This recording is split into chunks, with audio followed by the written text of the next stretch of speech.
I'm Hartness Samushonga. I am a practical theologian.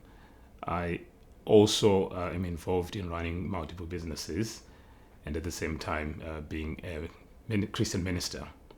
My relationship with the book really is an intersection of my lived experience and my studies in practical theology focusing on bivocational ministry. So from that just brief introduction of myself, many things, many wearing different hats, some of them within the ministry domain and some of them outside of ministry. So this is what I am writing about in the book, which is a critical perspective of bivocational ministry. So the book is looking at bivocational ministry, which is a practice where someone has got two domains that they work within, one that's ministry oriented and one that is not. So that's what we describe as bivocational ministry. Those who practice bivocational ministry may experience challenges, and there's different layers to the challenges. I'd read a book which anecdotally said people who are in bivocational ministry are burnt out. So I did an inquiry, I looked into it, and what I found was actually, from a research perspective, that wasn't the case, because there's so many various aspects that come into play. There are personality traits that are linked to burnout. And in fact, what I found was that people who had those roles, those multi-roles, in comparison to another group, they were less burnt out based on the model we use to look at it.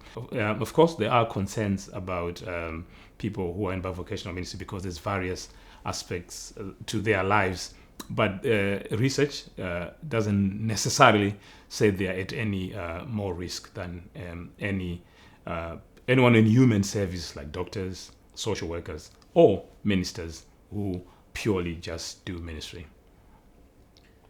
I decided to write the book. It started off with, I did a master's dissertation on bivocational ministry because it was like about 2 decades ago. And I was looking at myself, it was more of a theological reflection. And from that perspective, I then actually realized that it's actually a widespread phenomena in which people serve God in. While there was some literature, a lot of it was what we would describe as devotional or popular literature, and there wasn't so much written from an academic perspective. So as I developed into academia research, I noticed the gap, and I wanted to bridge the gap between lived experience, theological reflection, and academia. So my desire was to address that gap and put it out there so people can interact with the literature. Why I thought there was a gap in the writing of bivocational ministry, when you're studying at master's level or even doctoral studies, you almost consult every available literature that you can. So it is through those studies that I came across a whole lot of literature that's available at the time. And I could clearly see that there was a big gap in terms of practice. There are reports of the practice, and you can actually see it. But in comparison, on balance to the literature available to sort of like have a wider discussion on the subject. Some of the aspects that I actually cover in the book, I've not seen a lot of it being covered. For example, burnout within bivocational ministry. Yes, I've come across it more of an anecdotal assumption, but there hasn't been much literature research on it. So it's just one example of some of the things that I went into deeper, which had not been done to that extent previously. So let's trace back from the Bible. We go to Apostle Paul, the disciples of Jesus. I think they're good examples. Some scholars argue Jesus himself was a carpenter.